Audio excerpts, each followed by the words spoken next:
नमस्कार दोस्तों, easy learning with अमन में आपका स्वागत है। और मैं अमन भारती एक बार फिर से आपके सामने हाजिर हूँ एक आइसोमेट्रिक व्यू को ऑर्थोग्राफिक व्यू में बदलने के लिए। और आज हम इस आइसोमेट्रिक व्यू के साथ डील करने वाले हैं जिसके डायमेंशंस आपको स्क्रीन पर दिखाई दे रहे हैं।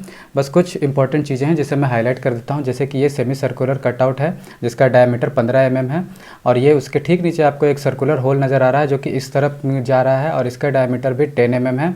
और एक ये सर्कुलर होल आपको नज़र आ रही है जिसके डायमीटर 15 mm है। तो आप वीडियो के आगे के भाग में हम देखेंगे कि कौन सा सर्कुलर होल आपको कौन से व्यू में नज़र आ रहा है। तो जैसा कि आप देख सकते हैं क्वेश्चन में आपको गिवन है कि फ्रंट व्यू, साइड व्यू यहाँ पे है, इनकी पोजीशंस क्या है, और टॉप व्यू तो हमेशा ऊपर ही रहता है। इस आइसोमेट्रिक व्यू का ऑर्थोग्राफिक व्यू हम फर्स्ट एंगल में बनाने वाले हैं। तो चलिए बिना किसी देरी के शुरू करते हैं।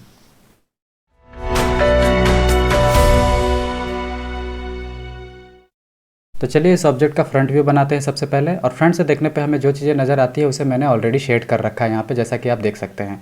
और फ्रंट से देखने पर नज़र आने वाली चीज़ों में ये आपको जो सर्कुलर होल दिख रहा है ये भी शामिल है, और ये जो सेमी सर्कुलर कटआउट है ये भी शामिल है, और ये जो आपको एक ये कटआउट दिख रहा है ये भी शामिल है। तो चलिए इसे बनाते हैं। सबसे पहले अगर आप इसे ध्यान से देखेंगे तो आपको फ्रंट में नीचे की तरफ एक रेक्टेंगल नज़र आएगा जिसका डायमेंशन 90 और 20 है, यानी 90/20 का एक रेक्टेंगल। फिर उसके सामने वाली ये चीज़ नज़र आएगी। तो इस चीज़ को हम बाद में बनाएंगे, पहले हम एक रेक्टेंगल नीचे बना लेते हैं 90/20 का। अब रेक्टेंगल के लिए हमें एक 90 वाली लाइन खींचनी होगी, एक 20 वाली लाइन इधर खींचनी होगी।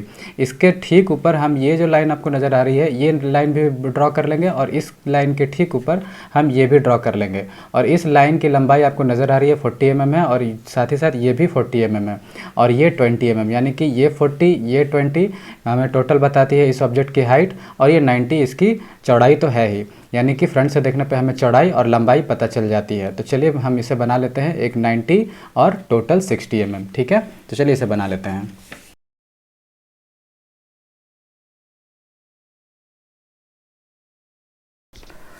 तो जैसा कि मैंने बोला, हमें वो टोटल हाइट 60 mm और इसकी चौड़ाई 90 mm मिल चुकी है। साथ ही ये जो आपको लंबाई नज़र आ रही है ये 20 mm है। तो ये 90 और 20 का एक रेक्टेंगल भी दिख जा रहा है, और टोटल 60 mm इसकी हाइट भी नज़र आ रही है। आगे के पार्ट बनाने के लिए मैं आपको सजेस्ट करूंगा कि ये दो पॉइंट्स जो आपको नज़र आ रहे हैं इन्हें आप हल्की पेंसिल से जोड़ लें। तो चलिए मैं इन्हें जोड़ देता हूँ। तो हमने इसे लाइट पेंसिल से जोड़ दिया है, जैसा कि आप इस आइसोमेट्रिक व्यू में भी देख रहे होंगे कि यहाँ पे एक लाइट पेंसिल से सारी चीज़ों को जोड़ा गया है। अब चलिए इस पोर्शन को हम बनाते हैं। ये जो पोर्शन आपको नज़र आ रहा है इसकी डायमेंशन हमें पता नहीं है।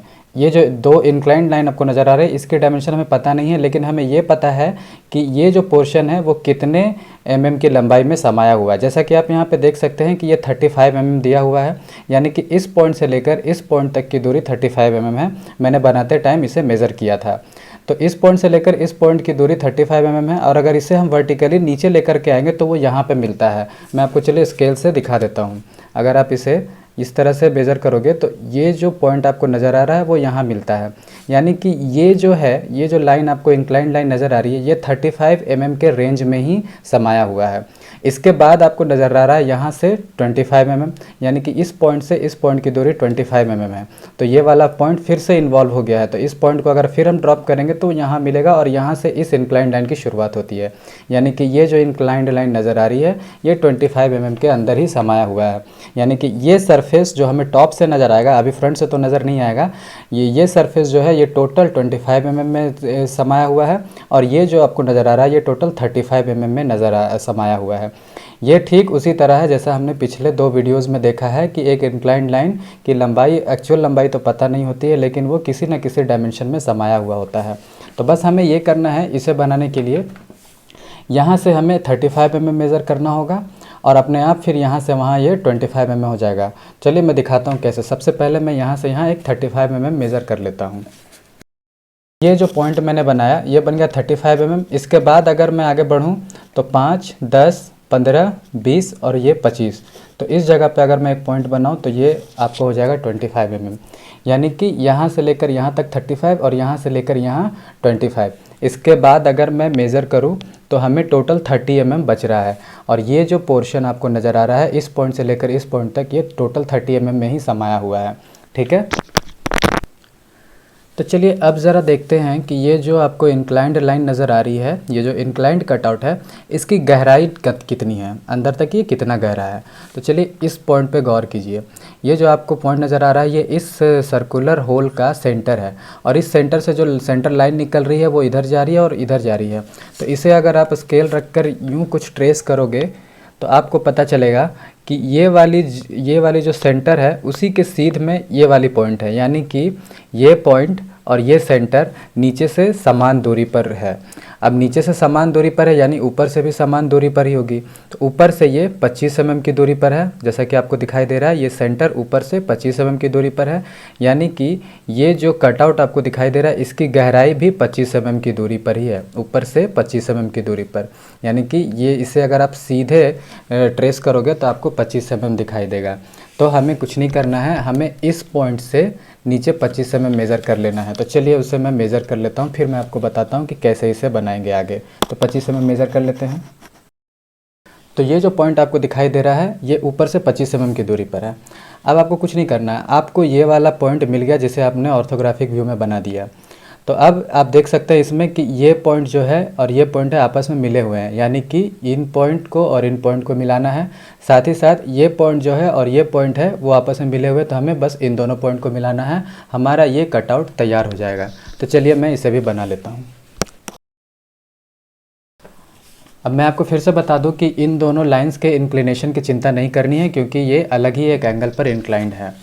अब आपको आपके दिमाग में ये आ रहा होगा कि यहाँ से यहाँ तक की दूरी सिर्फ 25 mm है और यहाँ से यहाँ 35 mm, यानी कि ये बड़ा है ये छोटा है, फिर भी हमें ये पार्ट जो कि सिर्फ 25 mm के अंतर्गत समाया हुआ है ये बड़ा क्यों नज़र आ रहा है और ये छोटा क्यों नज़र आ रहा है। ये आइसोमेट्रिक व्यू के से देखने के कारण इस तरह से हो रहा है। ये एक पर्टिकुलर एंगल से देखने के कारण ही हमें ये पार्ट छोटा और ये पार्ट बड़ा नज़र आ रहा है। आप अगर कोई और एंगल बदल लोगे, किसी और एंगल पर जाकर बैठ जाओगे, तो हो सकता है कि आपको ये पार्ट छोटा नज़र आए और ये पार्ट बड़ा नज़र आए। तो ये बस इस बात पर डिपेंड करता है कि आप उसे किस एंगल से या किस पॉइंट से देख रहे हो। ठीक है, तो ये जो पॉइंट आपको मिला अब यहाँ पे, वो इस पॉइंट को रिप्रेजेंट कर रहा है। इसके बाद हमें हॉरिजॉन्टल इधर जाना है और इसके बाद एक सर्कुलर कटआउट बनेगा। अब ये जो आपको नज़र आ रहा है इसकी जो लंबाई है वो 7.5 mm है।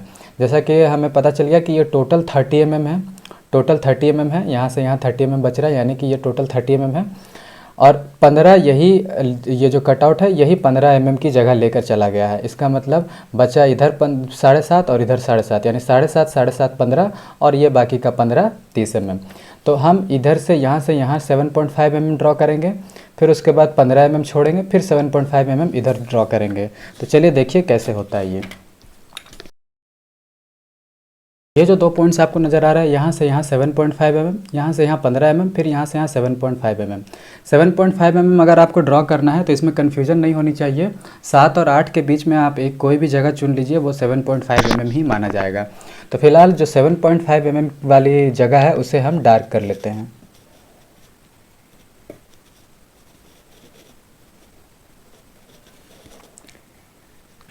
तो इस तरह से ये दोनों चीज़ें बन गई हैं। इसके बाद बस हमें एक यहाँ पे सेमी सर्कुलर कटआउट बनाना है। तो सेमी सर्कुलर कटआउट बनाने के लिए हमें एक सेंटर को ढूंढना पड़ेगा, और हमें पता है कि इसका डायमीटर 15 mm है, यानी कि इसकी जो रेडियस होगी वो 7.5 mm की होगी। तो मैं इसका सेंटर ढूंढने के लिए बस आपको ये करना होगा कि ये जो टोटल 30 है इसका हाफ कर देंगे तो आपको सेंटर मिल जाएगा, यानी कि 15 mm वाली जो पॉइंट होगी यहाँ पे वो इस सेमी सर्कुलर कटआउट का सेंटर होगा। इसके बाद आपको कंपास के हेल्प से यहाँ पे कंपास रखना है, यहाँ पेंसिल, और उसके बाद आपको एक इस तरह से सेमी सर्कुलर कटआउट बना देना है। तो चलिए पहले मैं इसे बना देता हूँ। तो ये रहा वो सेमी सर्कुलर कटआउट। बहुत छोटा होने के कारण इस सर्कल को मैंने फ्री हैंड ही बना दिया है। आप इसे जहाँ तक हो सके कोशिश करें कि कंपास से ही बनाएं। तो चलिए अब इसका एक सेंटर लाइन हम बना देते हैं। तो सेंटर लाइन बनाने के लिए मैंने पिछले वीडियो में ही बताया था, एक बड़ी लाइन एक छोटी लाइन आपको खींचना है। तो इस जगह से हम सेंटर लाइन बना देते हैं। सेंटर लाइन बन जाने के बाद अब आप यहाँ पे अगर देखोगे तो ये जो सेंटर लाइन चली आ रही है वही सेंटर लाइन को अगर आपने कंटिन्यू किया तो यहाँ पे इस जो सर्कल की है, ये जो सर्कल का होल बना हुआ सर्कुलर होल, इसका सेंटर लाइन भी यही है, सेम यही सेंटर लाइन है। और इसके बाद ऊपर से 25 mm की दूरी पर एक और सेंटर लाइन है जो कि हॉरिजॉन्टली जाता है। तो जैसा कि हमने इस सेंटर लाइन को एक्सटेंड किया तो हमने ये सेंटर लाइन बना दिया। अब हमें ऊपर से 25 mm की दूरी पर एक और सेंटर लाइन बनाना है जो कि हॉरिजॉन्टल होगा। तो चलिए सबसे पहले एक 25 mm की हम मार्किंग कर लेते हैं। अब ये दोनों लाइंस जहाँ पे क्रॉस करेंगी ये एक पॉइंट बनाएगी और यही पॉइंट इस सर्कुलर होल का सेंटर होगा, ठीक है। तो अब यहाँ पे हम वो सेंटर बना लेंगे। अब जैसा कि ये दिखाया गया है कि ये जो आपका होल है इसका डायामीटर 10 mm है, तो इसका रेडियस 5 mm होगा। तो रेडियस को 5 mm लेते हुए हम यहाँ पे एक सर्कल बनाएंगे। तो चलिए मैं इसे बना देता हूँ, क्योंकि ये छोटा है मैं इसे भी फ्री हैंड ही बनाऊँगा। तो ये सर्कल बन चुका है और इसी सर्कल के साथ इसका बेसिक स्ट्रक्चर तैयार हो चुका है। अभी भी ये कंप्लीट नहीं हुआ है, क्योंकि आप ये जो सर्कुलर होल देख रहे हो ये सर्कुलर होल ऊपर से कुछ नीचे की तरफ जा रहा है, यानी कि इसमें आप देखोगे तो ऊपर से नीचे की तरफ आएगा। तो ये सर्कुलर होल हमें फ्रंट से दिखाई तो नहीं देगा, इस तरफ से दिखाई तो नहीं देगा, लेकिन ये है। और इसका जो गहराई है, इसकी जो गहराई है वो हमें डॉटेड लाइन से दिखाना होगा, क्योंकि ये गहराई छुपी हुई है और छुपी हुई चीज़ों को दिखाने के लिए हम हिडन लाइन यूज़ करते हैं।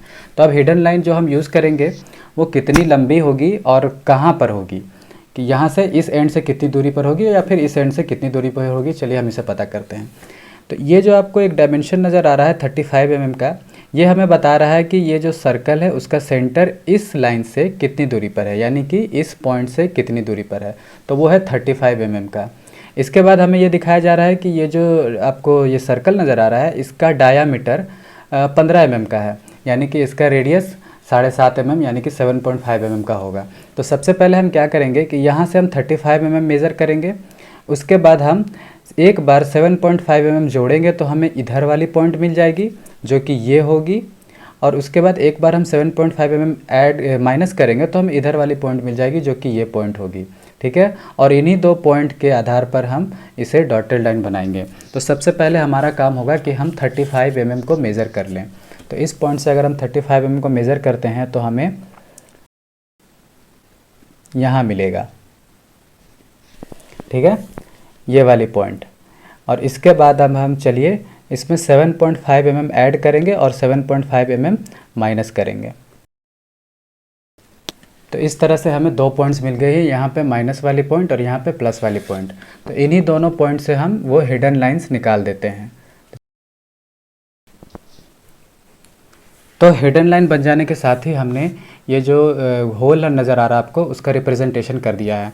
ये जो बीच वाली लाइन जो आपको दिखाई दे रही थी ये वाली लाइन इस होल का सेंटर है। ये वाली पॉइंट जो आपको मिला है ये पॉइंट इस होल का सेंटर है। तो इस सेंटर से एक हम सेंटर लाइन बना देंगे। तो चलिए यहाँ से एक हम सेंटर लाइन बना देते हैं जो कि इस होल का सेंटर को रिप्रेजेंट करेगा। तो इस तरह से अब हमारा फ्रंट व्यू तैयार हो गया है। चलिए अब इसका साइड व्यू बनाते हैं। और साइड व्यू बनाने से पहले जो बेसिक प्रोसीजर है वो हमने फॉलो कर लिया है, जो सारे पॉइंट्स को हमने प्रोजेक्टर्स के हेल्प से ट्रेस कर लिया है। आप चाहें तो इस वीडियो को पॉज करके यहाँ पे देख सकते हैं कि कौन कौन से पॉइंट से कहाँ से लाइन निकल रही है। फिलहाल हम चलिए आगे बढ़ते हैं और इस ऑब्जेक्ट में साइड से देखने पे जो हमें चीज़ें दिखाई देगी उसे मैंने ऑलरेडी यहाँ पे शेड कर रखा है। तो साइड से देखने पे बिल्कुल सिंपल है ये। एक ये आपको नज़र आएगी हाइट जो कि 20 mm की है और ये एक 70 mm की लंबाई नज़र आएगी और इस ऑब्जेक्ट की टोटल हाइट जो कि 60 mm है वो नज़र आएगी और फिर ये 30 mm और फिर ये 40 mm की लंबाई, यानी कि कुछ एल टाइप का शेप आपको नज़र आएगा। तो सबसे ईजी है ये, चलिए बना लेते हैं। हमें पहले 70 mm की लाइन नीचे खींचनी होगी, फिर 60 mm ऊपर और 35 इधर, 40 इधर और जो बाकी बचा वो इधर। तो चलिए हम इसे फटाफट बना लेते हैं। यहाँ पे मैं आपको फिर एक बार दोहरा के बता देता हूँ कि हमें कुछ नापने की ज़रूरत नहीं है, क्योंकि हमने सारे डायमेंशंस को ट्रेस कर रखा है।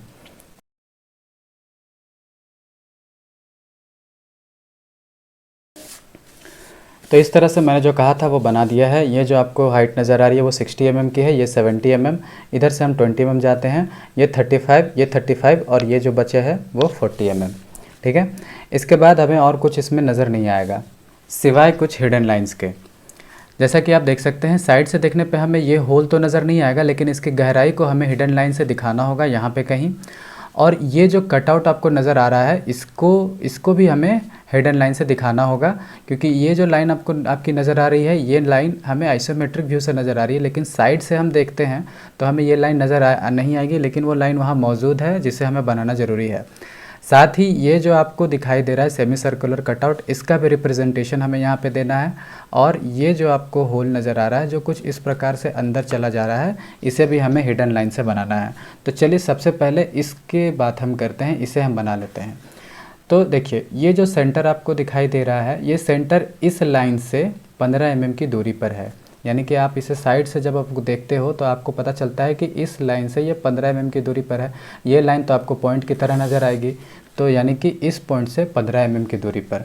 तो ये जो सेंटर है उसे हम 15 mm की दूरी पर चलिए ट्रेस कर लेते हैं। अब जैसा हमने फ्रंट व्यू में किया था वही काम हम यहाँ पे भी करेंगे। इस 15 mm में 7.5 mm माइनस करेंगे तो हमें इधर का पॉइंट मिल जाएगा, और 7.5 mm हम प्लस करेंगे तो हमें इधर का पॉइंट मिल जाएगा। तो चलिए वैसा ही करते हैं।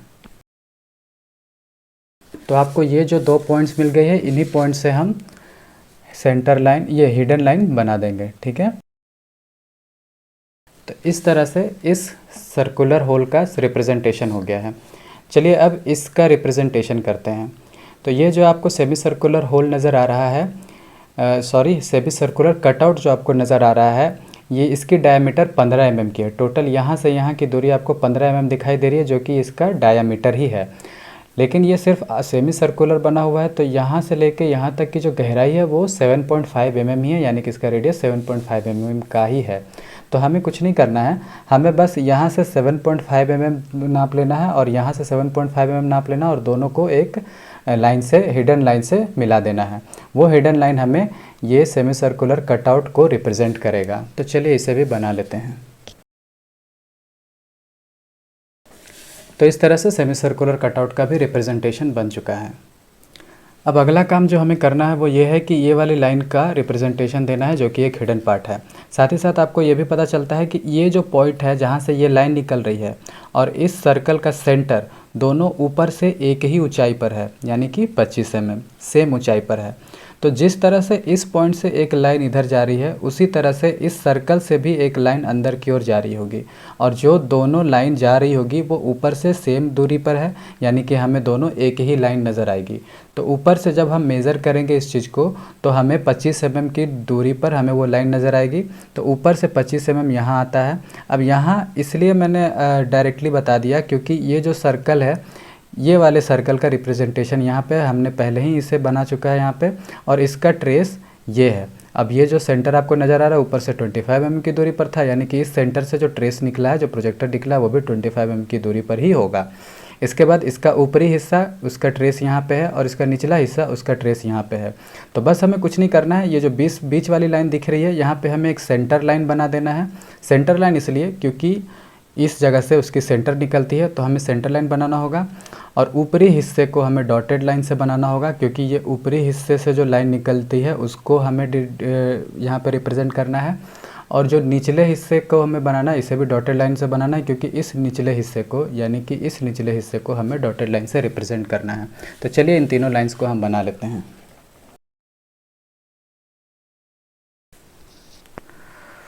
तो इस तरह से इस ऑब्जेक्ट का साइड व्यू भी तैयार हो चुका है। अब इसके बाद हम इसका टॉप व्यू बनाएंगे। दोस्तों आज के लिए इस वीडियो में बस इतना ही। इसका जो टॉप व्यू है वो मैं वीडियो के अगले पार्ट में, यानी कि पार्ट 2 में बताऊंगा। वीडियो ज़्यादा लंबा हो जा रहा है, इसलिए मैं इसे 2 भागों में डिवाइड कर रहा हूं, क्योंकि मैंने देखा है कि ज़्यादा लंबी वीडियो बन जाने के कारण स्टूडेंट्स का इंटरेस्ट नहीं रहता है और वो वीडियोज़ को पूरा नहीं देखते हैं। जैसा कि मेरे वीडियो के यूट्यूब के एनालिसिस में बताया जा रहा है कि वीडियो को पूरा नहीं देखा जा रहा है, उसकी एवरेज टाइपिंग सिर्फ 2 मिनट से 3 मिनट के बीच में ही है। तो मैं आपसे रिक्वेस्ट करूँगा कि वीडियो को अगर देखो तो आप पूरा देखो, तभी आपको सब कुछ नज़र आएगा, सब कुछ समझ में आएगा, वरना मेरी मेहनत सारी बेकार चली जाएगी। तो ये वीडियो फ़िलहाल इतना तक आपको कैसा लगा, इसे आप कमेंट सेक्शन में ज़रूर बताएं। कोई प्रॉब्लम हो तो उस प्रॉब्लम को भी आप कमेंट सेक्शन में बताएं। मैं मिलूँगा इसके अगले पार्ट में, तब तक के लिए टेक केयर।